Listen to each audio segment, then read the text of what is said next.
দম বন্ধ করা শহর, কাজের প্রচণ্ড চাপ আর ট্রাফিকের শব্দে কান ঝালাফালা। তোমাদেরও কি মাঝে মাঝে মনে হয় পালিয়ে যাই এমন কোনো একটা জায়গায় যেখানে ফোনের নেটওয়ার্কের চেয়ে জীবনের কানেকশন অনেক বেশি স্ট্রং?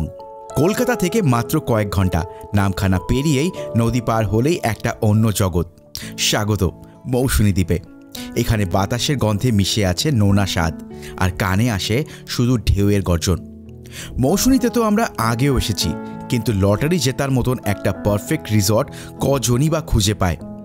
আজ আমি নিয়ে এসেছি তোমাদের জন্য এমন একটা আস্থানা যেখানে প্রকৃতির রূপ আর লাক্সারি হাতে হাত রেখে চলে। পরিচ্ছন্ন এসি কটেজই হোক কিংবা সমুদ্রের একবারে কিনারে প্রিমিয়াম টেন্ট, এখানে কমফর্টের সাথে কোনো কম্প্রোমাইজ করা হয় না।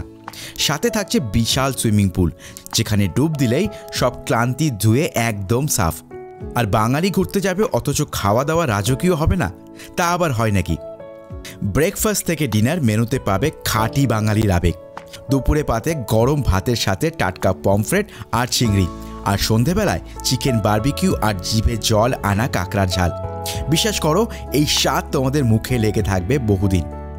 এখানকার বিকেলগুলো বড্ড মায়াবী। দিগন্ত জোড়া সূর্যাস্ত এবং তারপরেই ক্যাম্পফায়ার। খোলা আকাশের নিচে বন্ধুদের সাথে গান, আড্ডা আর গরম গরম বারবিকিউ চিকেন।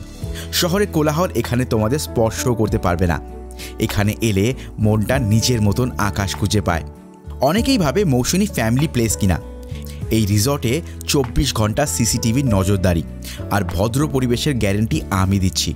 পরিবার হোক কিংবা কাপল, নিরাপত্তা নিয়ে নিশ্চিন্ত হয়ে যাও এই প্রকৃতির মাঝে। কিন্তু একটা সমস্যা আছে, এই সুন্দর কটেজ আর টেন্টগুলো কিন্তু খুব তাড়াতাড়ি বুক হয়ে যায়। তাই দেরি করো না, মিস করো না।